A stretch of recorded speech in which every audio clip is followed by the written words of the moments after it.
noches, distinguida teleaudiencia de Ventana Abierta, nuevamente con ustedes para presentar el programa correspondiente a hoy día, miércoles 17 de enero, nuestro segundo programa del año. Y vamos a reflexionar sobre un tema del que aludimos tangencialmente el día de ayer y referido a que la salud, cuando tiene una serie de interrogantes, como por ejemplo la biología que no se descubre plenamente, se acude a los valores que nos pueden fortalecer una vida más digna y una cotidianidad mejor llevada hacia adelante y que sea productiva y provechosa. Y entonces, ¿qué son los valores? Mucha gente presume que los valores son pues cosas que no se pueden alcanzar o a veces están tipificadas por cuando un hombre tiene una preeminencia, es un valor humano como Albert Einstein, como Beethoven o como otros singulares personajes de la historia que han logrado a través de su trayectoria mostrarnos que han subido, han escalado en el ascendente humano y son ejemplos, son arquetipos. Pero los valores, para conseguirlos permanentemente en nuestra cotidianidad, ¿qué se puede hacer? Los valores al final terminan siendo virtudes. Y las virtudes son las fortalezas del carácter. ¿Y qué cosa es el carácter? El carácter es la sumatoria de nuestros contenidos psíquicos y afectivos que definen nuestra conducta. Y la conducta nos transmite la voluntad, la fuerza para lograr conseguir conquistar algo. Y eso es a veces difícil de materializar en una sociedad tan proclive, tan tendiente al dispendio, al consumo, a la fortaleza de valores negativos, los disvalores o los antivalores. Y por ejemplo, para tener valores de vida, de familia, de comunidad, hay que desprenderse de un montón de situaciones de egoísmo, de arrogancia, de petulancia, y entrar a un mundo de entrega hacia los demás. Entonces, por eso los valores son sustantivos para tener una vida plena de salud, con dignidad y con capacidad de renuncia. Hay una frase, una oración extraordinariamente sugestiva de un libro de Robert Burton, Anatomía de la melancolía, escrito hace más de 400 años, y dice respecto del autor: no soy pobre, no soy rico, tengo poco, no ambiciono nada. Esa petición, esa propuesta de encontrar en sí mismo, de reencontrarse a sí mismo a través de la renuncia a ciertas exigencias, a ciertos deslumbramientos de la colectividad moderna, fortalecen la salud definitivamente, porque hacen que un hombre, una persona, controle sus ímpetus, sus arrebatos y tenga sensatez frente a los estímulos, a las exigencias de la compra y de buscar ante el valor el valer de las cosas, y eso es altamente negativo. Por eso, construir valores significa transmitir voluntad, y en muchos aspectos, para que las sociedades crezcan, la voluntad es superior a la inteligencia, porque con voluntad uno enfrenta las tendencias negativas que tenemos por naturaleza humana a nuestra disposición, porque un día podemos ser buenos y al día siguiente podemos ser nefastos y negativos. Por eso el cultivo de los valores pasa por la afirmación de la personalidad, del carácter, de la capacidad de distinguir lo psíquico, lo afectivo y tener alrededor de uno mismo un entorno agradable y positivo. Estas propuestas de educación con valores deben interiorizarse en nosotros y en nuestra cotidianidad para que logremos fortalecernos anímicamente, espiritualmente y lograr también influenciar en nuestro entorno y defender cuestiones superiores que han de fortalecer definitivamente a la familia, que como ustedes saben es el núcleo de la sociedad y es la generadora de las fortalezas que van a desempeñar todos los integrantes de ese núcleo familiar. Con esta reflexión nos vamos al corte y volvemos con nuestro invitado especial.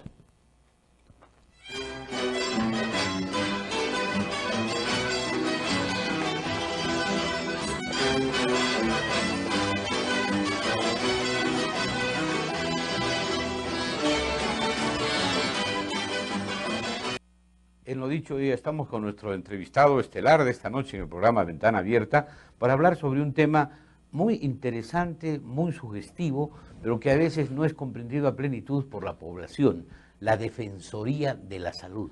¿Qué implica la Defensoría de la Salud? ¿A quiénes va a defender?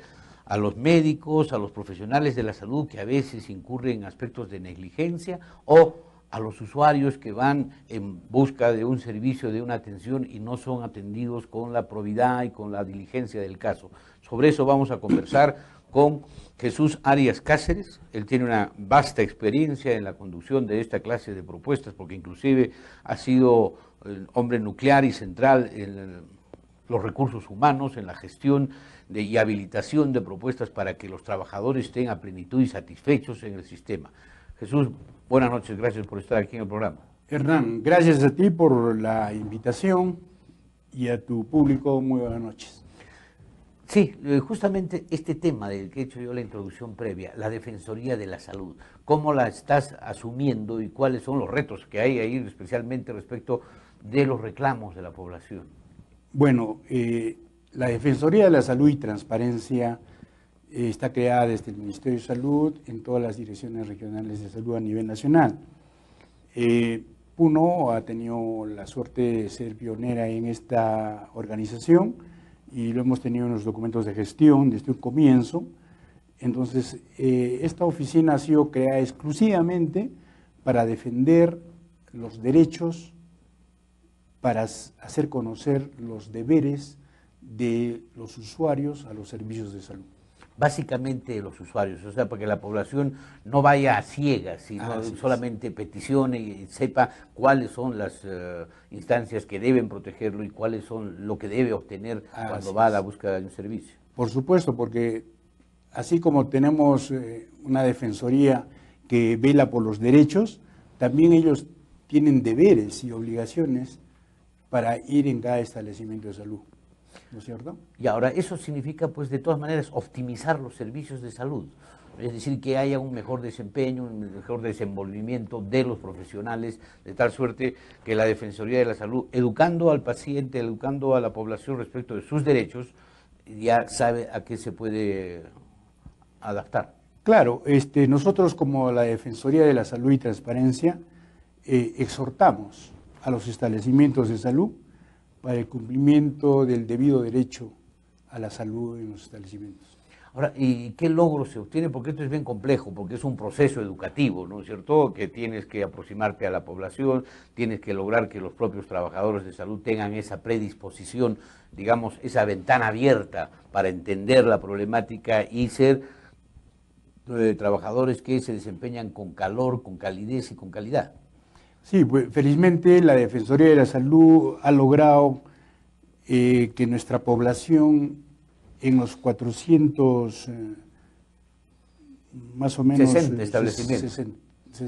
59, 60 establecimientos cuenten con un libro de reclamaciones, en el cual este libro de reclamaciones, en cada establecimiento contamos con un libro de reclamaciones donde la población puede hacer su reclamo, su queja a los servicios que le prestan, ¿no es cierto? Entonces somos 12 unidades ejecutoras. En las 12 unidades ejecutoras hemos creado los comisionados de la Defensoría. O sea, hay una réplica pequeña de la direza en cada unidad ejecutora. O sea, esa es una especie de descentralización efectiva y hay coordinaciones, hay propuestas para trabajar en equipo de manera coherente, cohesionada. Sí, nosotros tenemos una relación muy fluida con ellos, vía teléfono, vía internet, y tenemos 2 veces reuniones al año para hacer la evaluación. Cada 6 meses es una evaluación sobre acontecimientos que puedan quejar sobre el abuso al derecho de la salud en nuestros establecimientos. Claro, entonces ahí en esa evaluación ustedes miden cuáles son las mayores incidencias. ¿Qué problemas son los permanentes, los más estables, los que reiterativos inclusive que se presentan de quejas de la población, de disgusto frente a negligencia, mala atención, inclusive que puede suceder hasta maltrato, ¿no? Sí, pues, pero El problema no tanto es que solamente mirar al servicio de salud, también es mirar a la población. Claro. La población no está acostumbrada, por ejemplo, a prevenir su enfermedad, ¿no es cierto? Ellos no están acostumbrados a la prevención, sino que a última hora, cuando ya están enfermos, acuden a los establecimientos. Y quieren una resolución rápida del mal que tienen. Inmediatamente Claro. la resolución. Entonces, eso nos hace de que ellos posiblemente no están conociendo sus derechos primero, como ciudadanos, y a veces nos tienen en apuros porque quieren que les resolvamos, como tú bien lo has dicho, en el momento su salud, y ellos han de prevenir anteriormente, ¿no es cierto? Entonces, nosotros contamos no solamente con el libro de reclamaciones, sino también con una página web en la Direza, que es direza.gov.com. Tenemos un celular de emergencias que acudimos inmediatamente, que es el 950-82-88-15, y tenemos una página web de la Defensoría, que es Defensoría de la Salud y Transparencia, @hotmail.com, que es correcto. Y esa página web tiene el objetivo medular de educar, de informar, de orientar. Informamos, también atendemos reclamos tanto de los trabajadores como también de los usuarios. Ahora, hay una tendencia moderna, la medicalización de la salud. Mucha gente acude a las farmacias, a las boticas, a pedir medicamentos y a veces no tiene medicamento y quiere el sucedáneo, el medicamento genérico, el medicamento básico, y las farmacias no lo expenden, debiendo y tienen la obligatoriedad de tener en stock esos medicamentos. ¿Qué se hace frente a esa situación? Uno va y pide un diclofenaco sódico, le dice, no tenemos, señor, tenemos solamente un sucedáneo de esa naturaleza, que es un medicamento de fábrica, ¿no? Sí, la dirección regional cuenta con la DIREMIT, que es una dirección ejecutiva encargada pues de regular estos aspectos sobre medicamentos e insumos. Entonces, esta es la oficina que podría ser llamada a la expedición de todos estos medicamentos. La Defensoría no entra en ese nivel.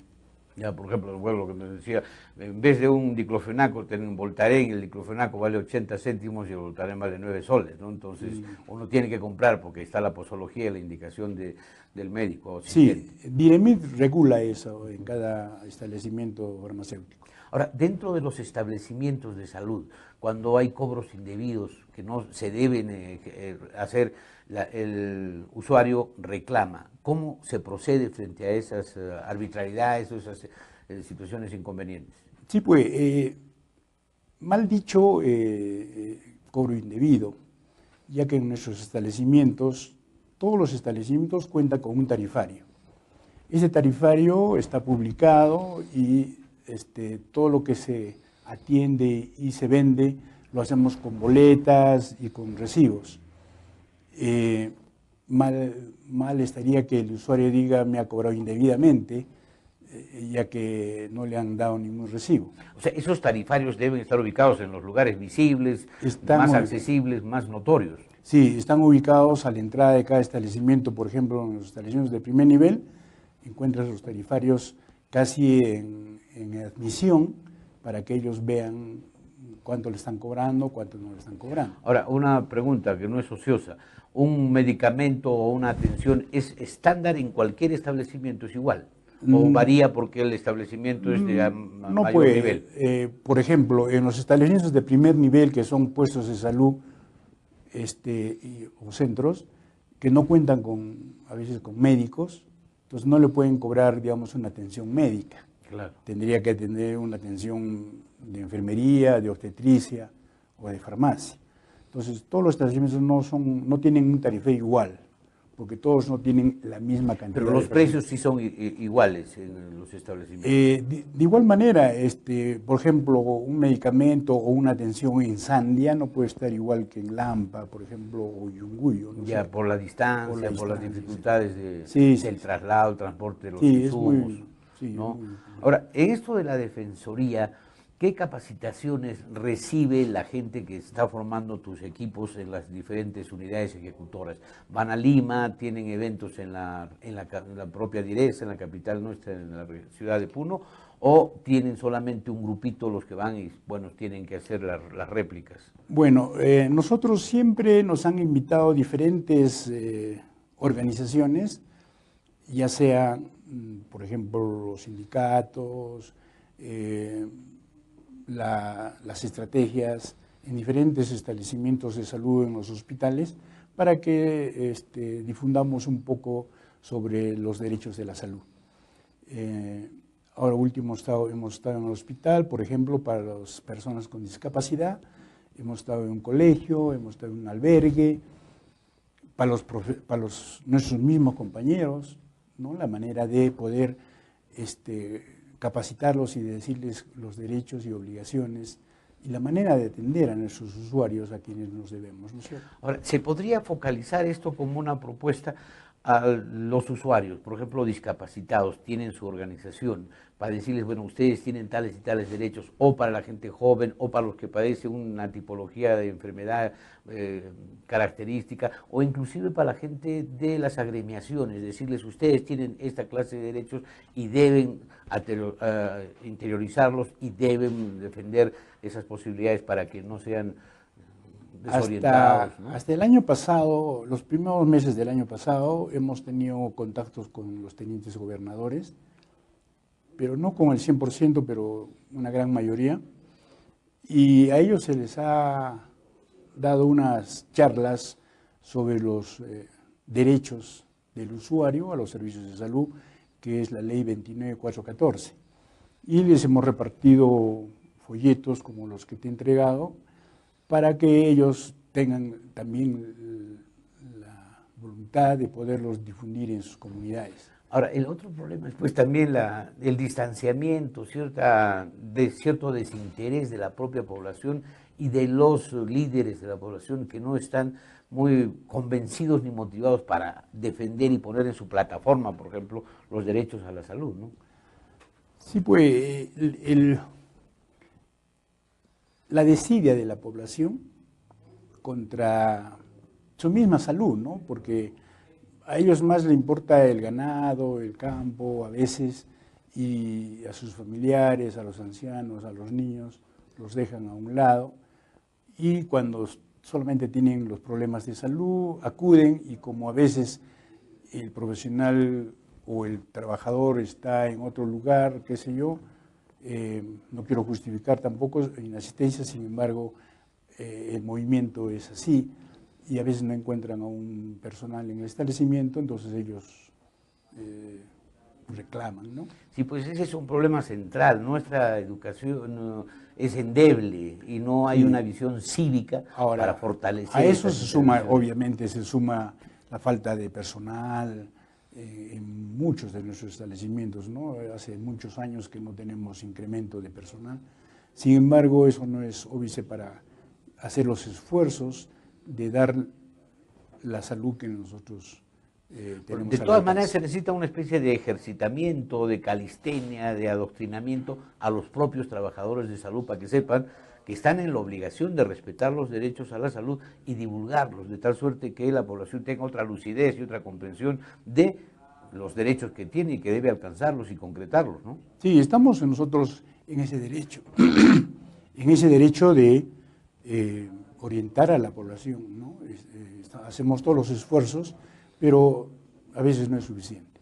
Ahora, ¿el Ministerio de Salud les imparte de alguna manera las normas, los protocolos, los procedimientos, la documentación, y hay una especie de ejercicio respecto de cómo debe usted también ponerse a tono con las exigencias, porque tú sabes, tenemos una sociedad tan cambiante y varían las presiones, las exigencias y las propias expectativas de la población, ¿no? Sí, pues, claro, el Ministerio de Salud es el ente rector de la salud a nivel nacional, es el único que puede dar los protocolos, las directivas a nivel nacional. Y nosotros con esto hacemos capacitaciones a nuestros comisionados y inmediatamente divulgamos cada vez que tenemos una charla, una intervención, tratamos de poner al día las nuevas tendencias. Ya, porque siempre lo que existe, pues, el derecho no se cultiva, de repente se peticiona, se exige y se reclama, y no hay la cultura de admitir, de educarse y de saber cuáles son los derechos, para ir inclusive sensibilizando a los propios trabajadores del sector salud. Eso es una especie de cuello de botella bien delicado, ¿no? Sí, eso depende de cada poblador, como te he dicho anteriormente, depende de cada uno de nosotros tener el deseo de conocer nuestros derechos. Hay muchos pobladores que no conocemos nuestros derechos ciudadanos y menos tendremos. Sí, pues porque la construcción de ciudadanía es fundamental para que tengamos una democracia mucho más activa, etc. Y un punto vulnerable es el espacio rural en Puno, porque nuestra población rural más acometida, como tú has indicado, a sus faenas agrícolas, ganaderas, etcétera, está imbuido, inmiscuido en ese escenario y muy poco le interesa la realidad del entorno como para poder ejercitarse en el conocimiento de sus derechos. Eso es un problema que no se puede resolver fácilmente.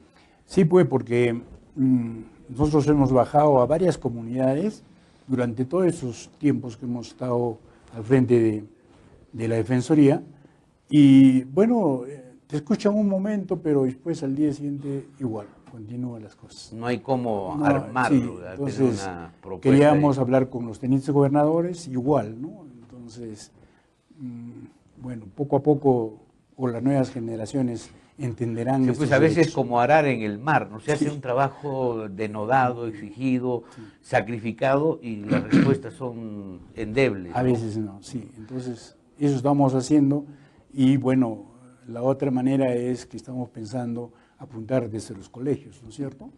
Desde ya. Claro, una capacitación a nivel de tercero, cuarto y quinto de secundaria. Ya tengan ese conocimiento de sus derechos en salud. Porque el conocimiento de los alumnos es fundamental para hacerles una reingeniería al conocimiento de los propios padres, ¿no? Y transmiten en sus hogares. En varios aspectos de tránsito, de seguridad, de no violencia, etcétera. Bueno, tienes un trabajo por delante muy complejo y además que a veces no se tienen resultados muy visibles, ¿no?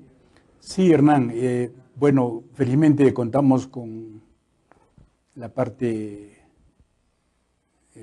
como Ventana Abierta, por ejemplo, que nos dan estos pequeños espacios para poder, no se puede tocar todo en un momento, en un espacio tan pequeño. Sin embargo, estaremos siempre, la prensa siempre está predispuesta a podernos apoyar. Bueno, y el objetivo del programa, ustedes ya lo saben, distinguida teleaudiencia, es educar, es comprender, es hacer que ustedes mismos crezcan en conocimiento respecto de esta clase de ejercicios, para que sepan que tienen derechos, que deben conocerlos, que deben defenderlos, que deben utilizarlos, que deben reclamarlos y además conseguir que esto se concrete. Jesús, excelente, el tiempo nos ha ganado, te agradecemos por la... Ya hablaremos en otra reunión sobre transparencia y sobre todos los mecanismos de la tecnología que favorecen. Por supuesto, es amplio. Tú sabes que la transparencia en este momento está en popa. Entonces es muy delicado y es necesario hacer una educación sobre esto. Yo te agradezco a ti, Hernán, por este espacio, y ojalá que la población nos pueda visitar. Están las páginas a disposición, los teléfonos a nivel nacional, en la direza, estamos para atenderlos gustosamente. Manejemos con claridad, con voluntad y con predisposición esta clase de posibilidades, de alternativas y de medios que debemos utilizar para defender nuestra salud, la salud de nuestra familia. Y hay un temita final, la llegada del excelentísimo Papa Francisco, el cardenal Bergoglio, que llega mañana por la tarde a la ciudad de Lima y después se va a trasladar a Puerto Maldonado. Y eso significa que mucha población de Puno está trasladándose a Puerto Maldonado. Y ahí puede contraer alguna enfermedad, y una de las que están más visibles es el dengue. Y el dengue, bueno, genera problemas porque es una transmisión de un mosquito y se puede contagiar uno por las picazones. Entonces hay que tener una serie de previsiones. Entonces alertamos a la población que viaje para que se cuide, se proteja, lleve un sombrero grande, alón y camisas con mangas largas, cosas de esta naturaleza. Para eso vamos a mostrarles un pequeño video Y con eso terminamos el programa. Muchas gracias por su teleaudiencia. Dengue es una enfermedad producida por un virus y transmitida por el mosquito Aedes aegypti, el cual tiene una característica particular: tiene rayas blancas en las patas. Cuando se alimenta con sangre de una persona enferma de dengue y luego pica a otra persona sana, le transmite el virus. Este mosquito tiene hábitos diurnos. Pica principalmente al amanecer y al atardecer. Su hábitat es agua limpia, no sucia. Los síntomas se presentan entre los 5 y los 14 días después de la picadura, los cuales incluyen fiebre alta y repentina, deshidratación, dolor intenso de cabeza, músculos y articulaciones, y al mover los ojos, falta de apetito y salpullido. Pueden presentar sangrado de encías, nariz, piel y en orina u heces. Algunas veces se presentan náuseas, vómitos y diarrea. Si tiene estos síntomas, debe de asistir al centro de salud más cercano. No debe automedicarse. La enfermedad se presenta de dos formas. El dengue es cuando una persona es infectada por primera vez y puede llegar a ser una enfermedad grave o mortal. El dengue grave es cuando una persona presenta síntomas severos como el sangrado o el daño a órganos. Esto puede ocurrir en la primera infección o cuando una persona ya ha sufrido anteriormente dengue. Organícese con su familia y en su comunidad. Limpie, tape, recicle, agujeree o elimine los recipientes que acumulen agua.